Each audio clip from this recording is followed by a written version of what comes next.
Welcome back, friendo. Or just welcome, new guy, to the Thousandaire Radio channel. Echo Tech Av with the first again. Last video and everyone else, last. Hit that like button. I'm just gonna have my coffee and play around with the ChatGPT. And these aren't my maples. I recorded this months ago. Beautiful, aren't they? I just couldn't delete it. Anyhow, I asked the AI, give me a list of things that you should also own if you own gold and silver, and why. I picked 3 of them to go over and to elaborate on. I hope you enjoy the video. It took me all day. If you have gold and silver, there's some other things you should have too. Let's get right into it. A safe or a secure storage location. Why? Protect your gold and silver from theft or damage.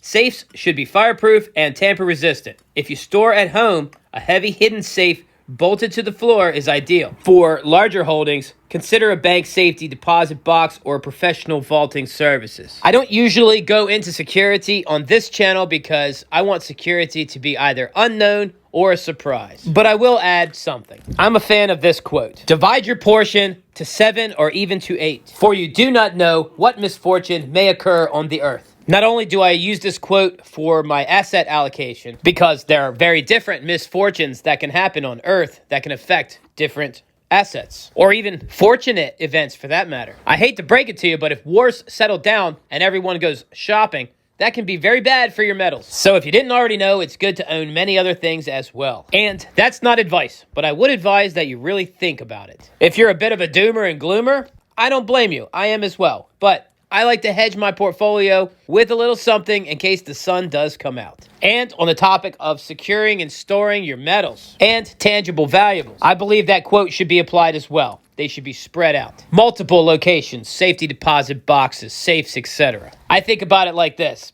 If someone cuts off the tentacle of the octopus, it still has 7 other tentacles to smack them. As far as funding such things and how much you should spend, well, that is up to you, obviously, but I'll tell you what I go by. I think NATO countries are supposed to spend 2% of GDP. Keywords, supposed to. Although many of those nations have alligator arms when the bill comes due. So I figure whatever dollar amount of assets I accumulate in 1 year, I'll spend about 2% of that on security or storage. I kind of use that as a gauge if I'm underspending or overspending. It's not a lot. For every $5,000 worth of assets you may accumulate in a year, and this is just tangibles, then you would spend $100 to store or protect or both. And that's not the maximum, that's the minimum. But if you've only accumulated $5,000 to $10,000 in assets in a year, maybe leave that bazooka at the store on the shelf. Maybe put off the purchase of a tank for a while. But remember, it's easy to get complacent. And security is one of those things that's not really appreciated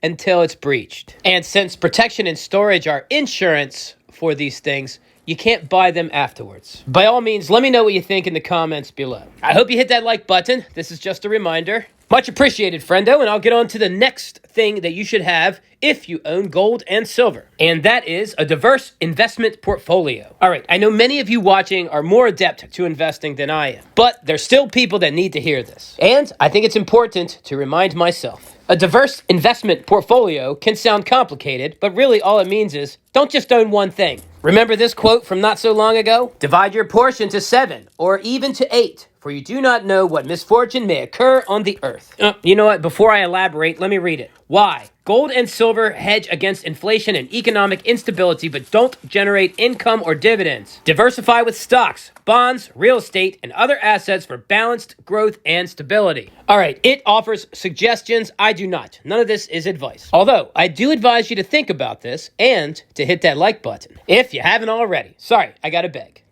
It benefits me to beg. Plus, I'm in a position of powerlessness here. I can't make you hit the button. All right, I'll continue. All right, you remember that octopus I was talking about? Basically just a symbol of the parts of 8. I like to imagine each tentacle as a different asset. That's right. There's even a Bitcoin tentacle. I know some of you just love that, and some of you definitely do not. So let's not think about gains. Let's just think about stability first. We're just trying to keep what we have, the purchasing power that is. You buy an asset, it goes up a lot, and what are you going to do? Hold it until it goes right back down? Because it very well may, especially if it went up quickly in a short period of time. So what do I do when I try to keep those gains? All right, let's just pretend I could only have two assets. If I wanted to keep that value, I would find something that's negatively correlated with the asset that I have that went up so much. And by negatively correlated, I mean something that moves opposite of the asset I own now. This likely will not be perfectly done with only two assets, or even a bunch. But the more the merrier when you're trying to gain stability. All right, so let me just use an example. This is hard to explain for some reason. That's probably because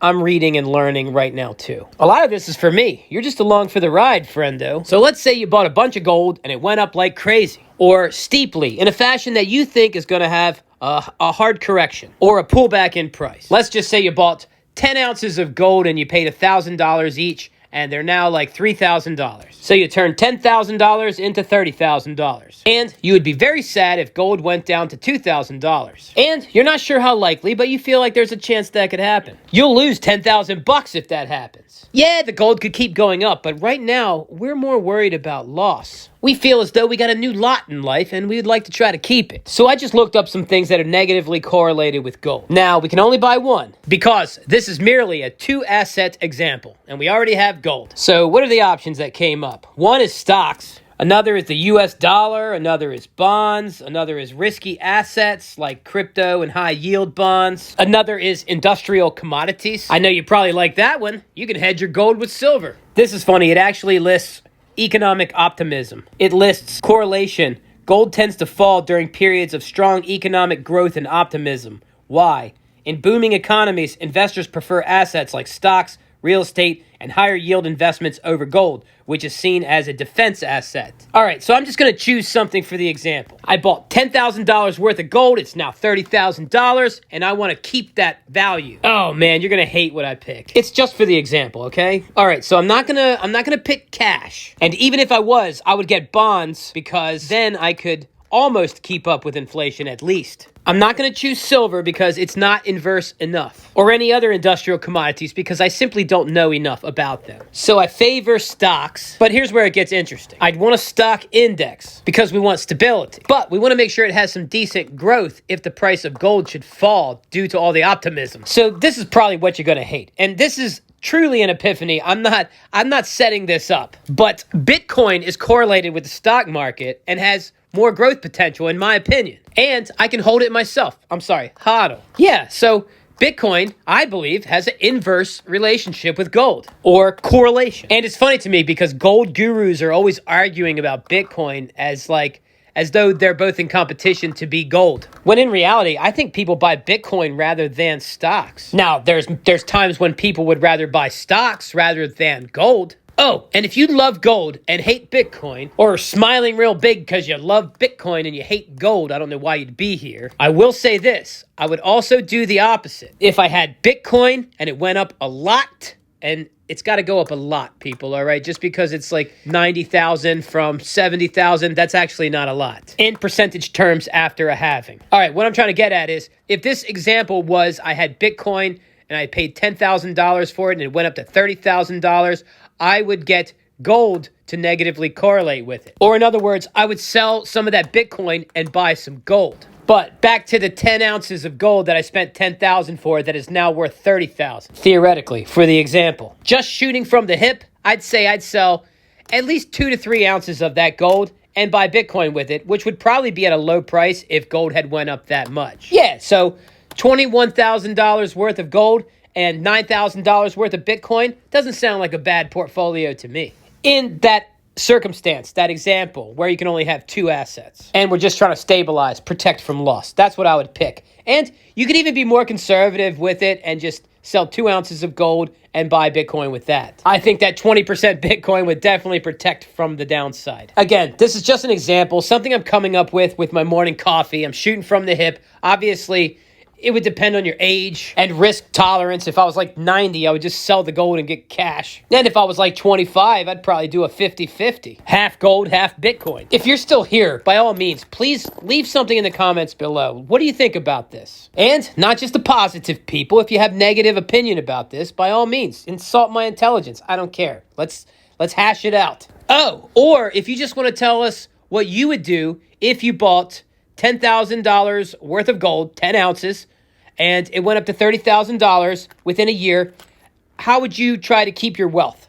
And you could only pick one other asset. How many ounces would you sell to buy that asset? Wow, I'm not just pandering for algo stuff here. I actually would like to read some of those. That being said, if you want to leave some algo food in the comments, I'll take it. And it's much appreciated, friendo. All right, so that was a bit of a long-winded number 2 of things you should also have if you have gold. Number 2 being a diverse investment portfolio. The examples got kind of crude, but you can see if you had multiple assets, it would smooth out so much better. All right, so the third and final thing that you should also have if you own gold, which there are plenty. I'm just doing 3 today. All right, so number 3 is a relationship with a trusted dealer. And also, I will once again elaborate the unintended theme of today. Divide your portion to 7 or even to 8, for you do not know what misfortune may occur on the earth. Yeah, so how about a relationship with 7 to even 8 trusted dealers? I don't think I know that many, but I'm allowed to aspire. Anyhow, it reads, why?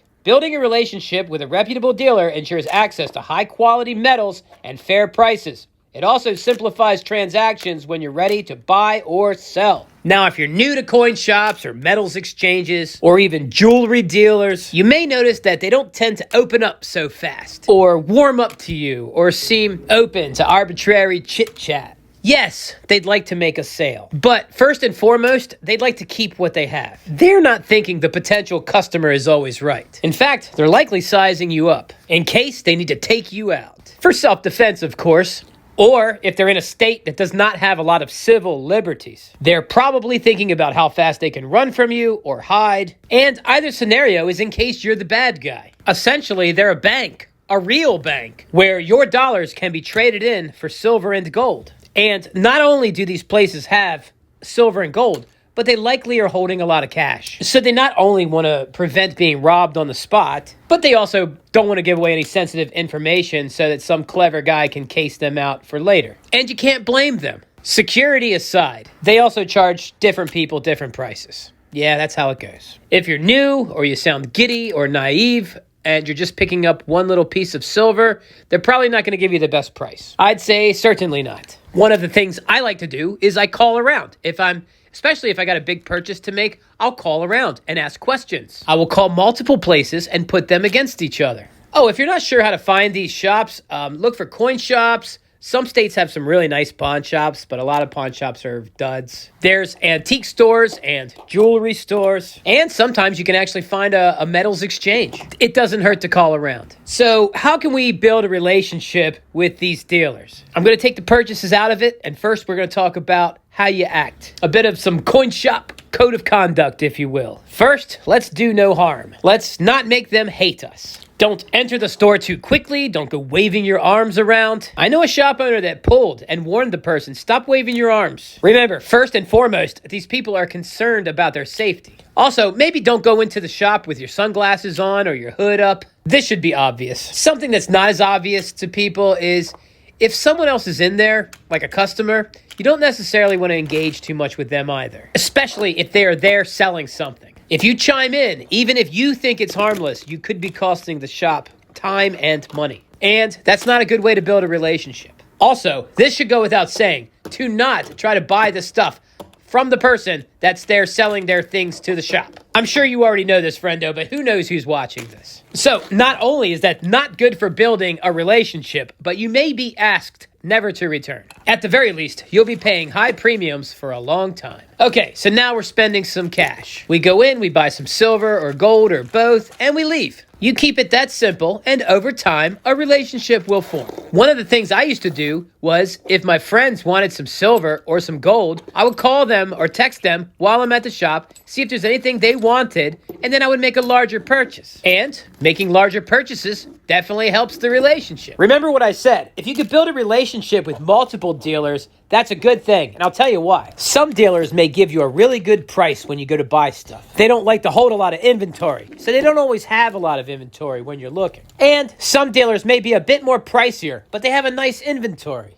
Always something there to look at. That's usually the kind of dealer I like to sell to when I need to sell. I mean, the shop that gives you the good price, how do you think they get the good price? They don't pay a lot when they purchase. So I buy from the places that give you the good prices, and I sell to the places that have more inventory, and usually higher prices. It's not a perfect science. Sometimes the shops have different interests depending on what you're selling. All right, I think I've rambled on enough. If you want to add anything to building relationships to coin shops, put it in the comments below. Put anything in the comments below. Algo Food, I appreciate it. And the final beg, I hope you hit that like button. And if you're still here, gratitude for watching. If you know someone that could benefit from the information in this video, by all means, share it with them. And if you're new and you're still here, hit that subscribe button for more, and you will get more. And probably as soon as tomorrow. But no more today, because that is it. That is it! Thousandaire Radio, wicked shout.